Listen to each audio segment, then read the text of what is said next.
Assalamualaikum warahmatullahi wabarakatuh. Pada kesempatan kali ini, kelompok kami akan menjelaskan mengenai soal C1 sampai C6 berdasarkan taksonomi Bloom yang beranggotakan Raditya Wiratama, NIM 17106070030, Didan Sopian 19104060003, Nur Safirah Mitasari 19104060024, dan Talita Salsabila 19104060045.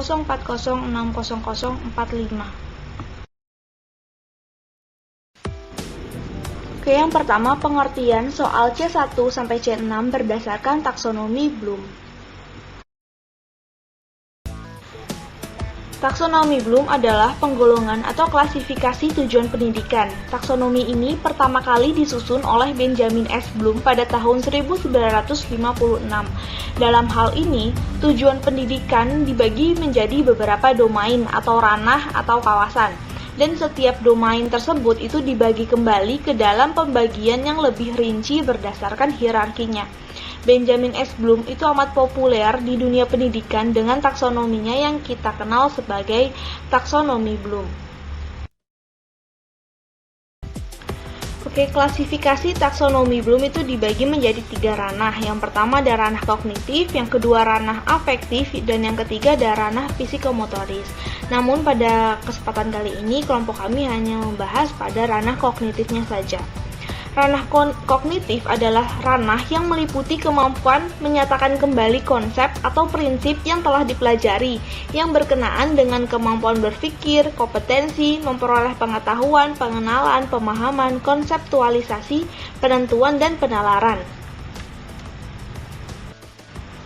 Tujuan pembelajaran dalam ranah kognitif ini, menurut Bloom itu merupakan segala aktivitas yang menyangkut otak yang dibagi menjadi 6 tingkatan sesuai dengan jenjang terendah sampai tertinggi yang dilambangkan dengan C atau kognitif.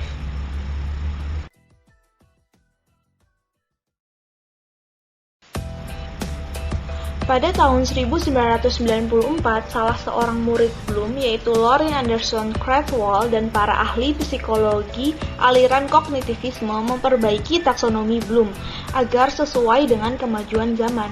Hasil perbaikan tersebut baru dipublikasikan pada 2001 dengan nama Revisi Taksonomi Bloom. Revisi hanya dilakukan pada ranah kognitif saja. Revisi tersebut meliputi yang pertama pada level 1, itu knowledge diubah menjadi remembering atau mengingat. Pada level 2, comprehension dipertegas menjadi understanding. Pada level 3, application diubah menjadi applying. Pada level 4, analysis menjadi analyzing atau menganalisis. Pada level 5, sintesis itu dinaikkan levelnya menjadi level 6, tetapi dengan perubahan mendasar, yaitu creating atau mencipta. Sedangkan pada level 6, evaluation itu turun posisinya menjadi level 5 dengan sebutan evaluating.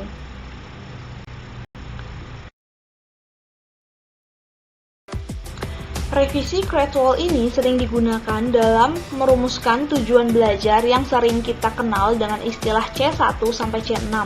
Sama dengan sebelum revisi, 3 level pertama atau terbawah itu merupakan lower order thinking skill, sedangkan 3 level berikutnya itu merupakan higher order thinking skill atau HOTS.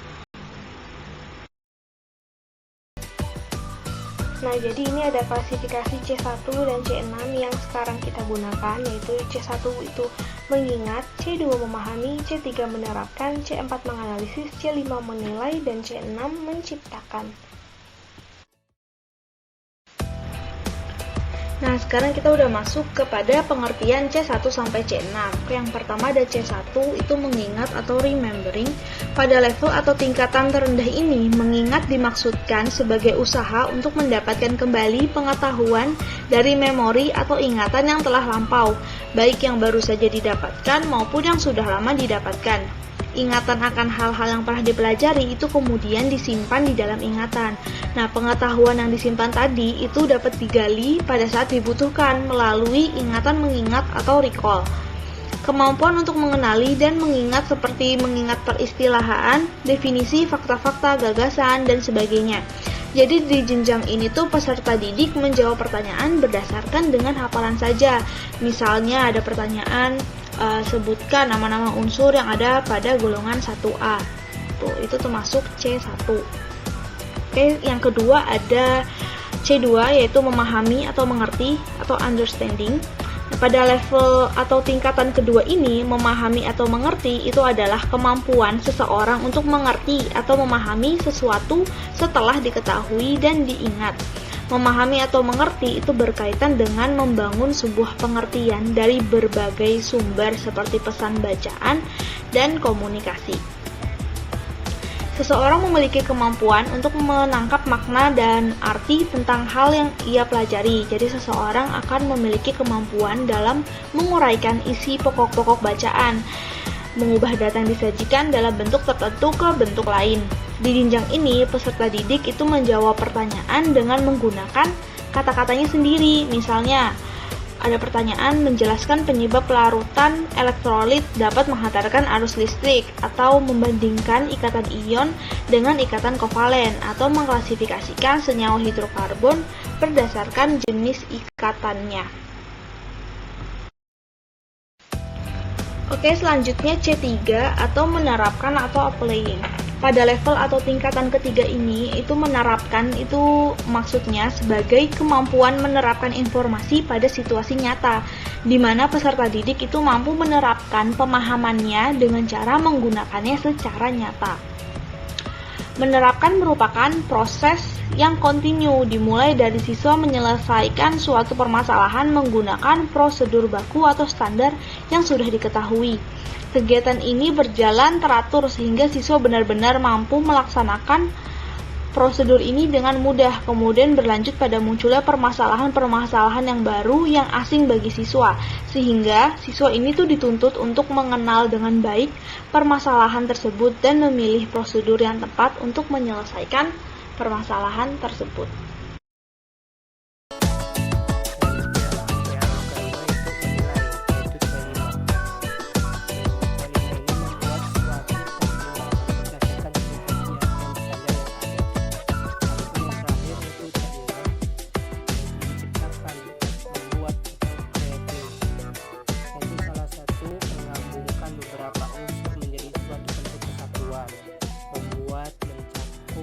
Untuk menghasilkan sesuatu yang baru dengan cara mengorganisir beberapa unsur atau bagian menjadi suatu pola atau struktur yang sebelumnya tidak tampak. Selanjutnya karakteristik kata kerja C1 sampai C6. Oke, yang pertama C1, kompetensi yang diharapkan pada tingkatan dasar ini adalah menjelaskan jawaban faktual, menguji ingatan dan pengenalan. Adapun tujuan yang ingin dicapai adalah dapatkah peserta didik ini mengingat informasi. Berikut ini adalah daftar kata kerja, model pertanyaan, dan strategi pembelajaran yang diterapkan dalam tingkatan ini. Bisa dilihat di layar. Kemudian ada C2, kompetensi yang diharapkan dari tingkatan ini adalah menerjemahkan, menjabarkan, menafsirkan, menyederhanakan, dan membuat perhitungan. Tujuan dari tingkatan ini adalah dapatkah peserta didik itu menjelaskan gagasan atau suatu konsep. Untuk daftar kerja, model pertanyaan, dan strategi pembelajaran itu bisa dilihat di layar. Kemudian selanjutnya ada C3, ada dua karakteristik penting dalam tingkatan menerapkan ini. Pertama adalah bahwa situasi yang dihadapi peserta didik itu harus asli dan alamiah atau merupakan sesuatu yang belum pernah dihadapi atau dipraktekkan sebelumnya, sehingga siswa tersebut dapat menerapkan atau memilih prosedur yang tepat untuk menyelesaikan permasalahan tersebut. Jika tidak, peserta didik itu hanya akan mengingat jawaban atau solusi yang diinginkan. Karakteristik kedua adalah peserta didik harus memiliki seperangkat solusi, persamaan atau logaritma yang sesuai dan pada gilirannya dapat diterapkan secara tepat dalam masalah yang tengah dihadapinya. Kompetensi yang ingin dicapai adalah untuk memahami kapan menerapkan, mengapa menerapkan, dan mengenali pola penerapan ke dalam situasi yang baru, tidak biasa, dan agak berbeda atau berlainan. Tujuannya adalah dapatkah peserta didik ini menerapkan dalam situasi yang baru. Untuk kata kerja, model pertanyaan, dan strategi pembelajarannya bisa dilihat di layar. Nah, untuk karakteristik C4 dan C6 sampai C6 itu diantaranya untuk C4 itu biasanya menggunakan kata kerja, menganalisis, mengategorikan, mengelompokkan, membandingkan, membedakan, dan lain-lain. Untuk yang C5 biasanya menggunakan kata kerja, menghargai, mempertimbangkan, mengkritik, mempertahankan, membandingkan, dan lain-lainnya. Untuk C6 biasanya menggunakan kata kerja, memilih, menentukan, menggabungkan, mengombinasikan, mengarang, mengonstruksi, dan lain-lain. Masuk ke pembahasan selanjutnya, yaitu tipe soal C1 sampai C6. Nah, untuk yang pertama yaitu C1, mengingat atau remembering. Salah satunya ada bagian yaitu mengenali atau recognizing. Recognizing ini berupa proses kognitif untuk menarik kembali informasi yang tersimpan dalam memori jangka panjang yang identik atau sama dengan informasi yang baru. Biasanya siswa menentukan bentuk salah, menjodohkan, dan pilihan berganda. Kita bisa lihat contohnya di contoh soal berikut, yaitu lambang unsur karbon adalah. Di sini kita menentukan mana informasi yang sama sebelumnya kita sudah hafal, yaitu di unsur periodik unsur itu. Nah, di sini diperintahkan kita harus menentukan lambang unsur karbon. Maka jawabannya adalah yang D, yaitu C. Masuk ke pembagian selanjutnya yang masih tergolong C1, yaitu mengingat atau recalling. Mengingat ini merupakan kegiatan berpikir menarik kembali informasi yang tersimpan dalam memori jangka panjang apabila ada petunjuk atau tanda untuk melakukan hal tersebut. Biasanya tanda tersebut berupa pertanyaan. Hal ini sama dengan bagian yang pertama tadi, kita menarik lagi informasi yang sudah kita dapatkan sebelumnya. Hanya di sini diberi tanda berupa pertanyaannya. Contohnya kita bisa lihat di sini, siapakah penemu elektron?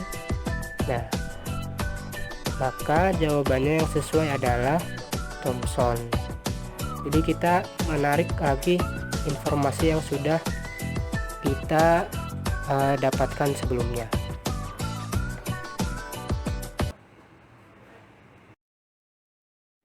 Baik, kita masuk ke pembahasan selanjutnya, yaitu C2, memahami atau understanding. Tipe soal C2 ini ada 7, diantaranya ada menafsirkan, memberi contoh, mengklasifikasikan, meringkas, menarik inferensi, membandingkan, menjelaskan. Nah, untuk lebih jelasnya kita masuk ke slide selanjutnya. Oke, kita masuk ke pembahasan pertama yang termasuk dari tipe C2, yaitu menafsirkan atau interpreting, di mana menafsirkan ini merupakan kegiatan mengubah dari satu bentuk informasi ke bentuk informasi yang lainnya. Misalnya dari kata-kata ke grafik atau gambar, kata-kata ke angka atau sebaliknya. Nah, di sini salah satu contohnya, kita mengubah dari sebuah tabel data menjadi kata-kata. Kita bisa lihat sebanyak 25 mili CH3COH 0,1 M ditetesi dengan larutan NaOH 0,1 M sedikit demi sedikit hingga 50 ml. Perubahan pH campuran berlangsung sebagai berikut. Berdasarkan data di samping, buatlah kurva pH terhadap volume NaOH. Nah, jadi jelas ya teman-teman, kita harus mengubah data dalam tabel itu menjadi kurva pH terhadap volume NaOH-nya. Jadi kita mengubah data dalam tabel itu menjadi sebuah kurva pH terhadap volume NaOH. Oke, kita masuk ke selanjutnya, tipe soal C2 yang kedua, yaitu memberikan contoh atau exemplifying, di mana memberikan contoh ini merupakan suatu konsep atau prinsip yang bersifat umum. Selain itu, memberikan contoh ini menuntut kemampuan mengidentifikasi ciri khas suatu konsep dan selanjutnya menggunakan ciri tersebut untuk membuat contoh lainnya. Contohnya kita bisa lihat di samping, yaitu zat-zat di bawah ini yang bukan koloid adalah, di sini contohnya kita harus mengklasifikasikan mana aja sih yang termasuk koloid. Tetapi di sini perintahnya yaitu yang bukan, maka kita harus mempunyai pengetahuan tentang contoh-contoh koloid terlebih dahulu agar bisa mengklasifikasikannya mana yang bukan dan mana yang termasuk koloid. Kemudian yang ketiga yaitu mengklasifikasikan, yaitu kegiatan berpikir mengenali bahwa sesuatu benda atau fenomena termasuk dalam kategori tertentu.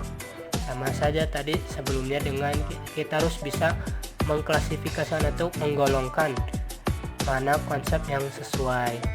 Contohnya di sini di antara senyawa berikut yang jenis ikatannya termasuk ikatan ion adalah, kita harus menggolongkan mana aja sih ikatan yang ion itu. Seperti itu ya teman-teman. Oke, kita masuk ke tipe soal C2 selanjutnya, yaitu yang keempat, meringkas atau summarizing. Meringkas ini merupakan kegiatan membuat suatu pernyataan yang mewakili seluruh informasi atau membuat suatu abstrak dari seluruh tulisannya. Contohnya nih, di sini ada tentang halogenasi. Di suatu informasi tentang halogenasi. Nah, kita harus bisa membacanya dulu, kemudian kita menarik apa poin penting dari suatu informasi yang telah disajikan. Nah, untuk yang selanjutnya, yang kelima, yaitu menarik inferensi atau inferring. Itu kegiatan berpikir untuk menemukan pola dari sederetan contoh atau fakta. Contohnya nih di samping, yaitu tersaji data titik beku TF berbagai larutan elektrolit dan non elektrolit. Nah, di situ sudah tersaji ada gula, urea, NaCl, MgSO4, K2SO4, beserta konsentrasi dan titik bakunya. Berdasarkan data di atas dapat disimpulkan bahwa kita harus bisa membaca dengan teliti dari data yang sudah ada, kemudian kita tarik kesimpulannya yang sesuai dengan pilihan yang ada. Begitu teman-teman. Oke, next kita masuk ke bagian selanjutnya, yaitu membandingkan atau comparing. Membandingkan ini merupakan kegiatan mendeteksi persamaan atau perbedaan yang dimiliki dua objek, ide, ataupun situasi.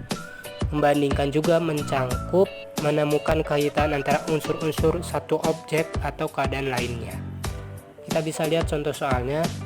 Di situ terdapat fluor mudah bereaksi dengan semua logam pada suhu kamar, tetapi iodium dapat bereaksi sangat lambat.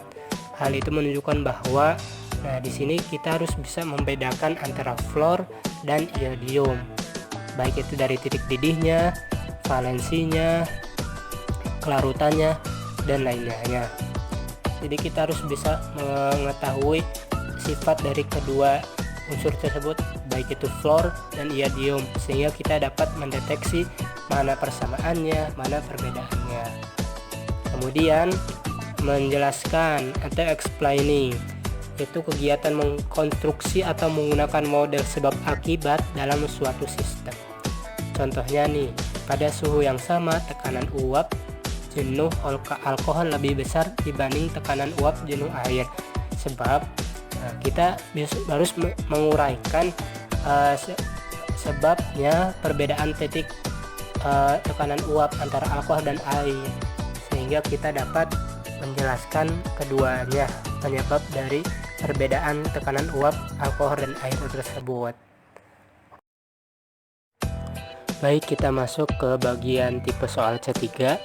Di sini ada dua macam. Yang pertama, menjalankan atau executing. yang kedua mengimplementasikan atau implementing.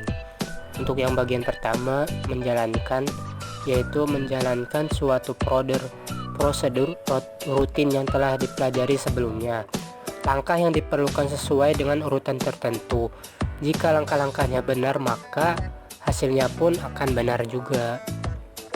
Contohnya nih, misalnya untuk tipe soal C3 ini menjalankan rumus yang telah dipelajari sebelumnya. Di sini contoh soalnya, diketahui ARCA sama dengan 40, C sama dengan 12, A sama dengan 1, dan O sama dengan 16. Ditanyakannya MR dari CA, CH3, COO2. Nah, di sini kan kita harus menjalankan rumus MR dengan modal nilai AR tiap unsur. Jadi kita hitung masing-masing AR-nya. Untuk yang kedua yaitu mengimplementasikan. Di sini merupakan kegiatan memilih dan menggunakan prosedur yang sesuai untuk menyelesaikan tugas yang baru. Contohnya, seorang siswa SMA ingin mengetahui kadar cuka makan yang biasa dijual di pasaran. Apakah yang harus dilakukan siswa tersebut? Nah, di sini kita harus mengimplementasikan langkah apa yang harus si siswa itu lakukan untuk mengetahui kadar cuka yang dijual di pasaran. Selanjutnya adalah tipe soal C4 atau menganalisis. Yang dimaksud jenjang analisis adalah kemampuan menguraikan suatu informasi yang dihadapi menjadi komponen-komponennya, sehingga struktur informasi serta hubungan antar komponen informasi tersebut menjadi lebih jelas. Contoh kata kerja C4 adalah membedakan, mengklasifikasi, menganalisis, menemukan, dan membandingkan. Tipe soal C4 dibagi menjadi 3 macam. Yang pertama adalah membedakan, yang kedua mengorganisir, dan yang ketiga menemukan pesan tersirat. Yang pertama adalah membedakan. Jadi membedakan ini berisi tentang kegiatan berpikir untuk membedakan bagian-bagian yang menyusun suatu struktur berdasarkan relevansi, fungsi, dan kepentingannya. Contoh soalnya, logam besi misalnya paku, jika dibiarkan di tempat terbuka akan berkarat. Bagaimanakah tahapan-tahapannya sehingga bisa terjadi demikian? Selanjutnya yang kedua adalah mengorganisir. Siswa diminta untuk mengidentifikasi unsur-unsur suatu keadaan dan mengenali unsur-unsur yang terkait satu sama lain untuk membentuk suatu struktur yang padu. Contoh soalnya, siswa diberikan data percobaan dari 5 kelompok unsur, kemudian diminta untuk mengurutkan harga potensial elektroda standar dari data percobaan tersebut. Kemudian yang terakhir adalah menemukan pesan tersirat. Jadi siswa diminta untuk menemukan sudut pandang, bias, dan tujuan dari suatu bentuk komunikasi. Contoh soalnya, siswa diberikan sebuah narasi yang berisi tentang kasus pencemaran merkuri atau air raksa di suatu perairan yang disebabkan oleh limbah suatu pabrik. Kemudian siswa diminta untuk menemukan pesan tersirat dari narasi yang telah disediakan. Selanjutnya adalah tipe soal C5, yaitu menilai atau evaluasi. Tipe soal C5 dibagi menjadi 2, yang pertama adalah memeriksa dan yang kedua adalah mengkritik. Yang pertama yaitu memeriksa. Siswa diminta untuk menguji konsistensi atau kekurangan suatu karya berdasarkan kriteria internal atau kriteria yang melekat dengan sifat produk tersebut. Contoh soal yang pertama diberikan sebuah narasi tentang pemakaian energi minyak bumi dunia beserta persamaan reaksi tentang pembakaran bahan bakar fosil. Kemudian siswa diminta untuk memeriksa apakah kesimpulan yang diberikan sudah tepat atau belum. Contoh soal yang kedua, siswa diminta untuk memeriksa garam mana saja yang akan mengalami hidrolisis parsial jika dilarutkan ke dalam air.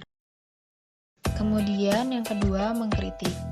Siswa diminta untuk menilai suatu karya, baik kelebihannya maupun kekurangannya berdasarkan kriteria eksternal. Kemudian contoh soalnya diberikan sebuah gambaran tentang percobaan dan siswa diminta untuk mengkritik apakah percobaan tersebut sudah tepat atau belum. Kemudian tipe soal terakhir C6 yaitu menciptakan.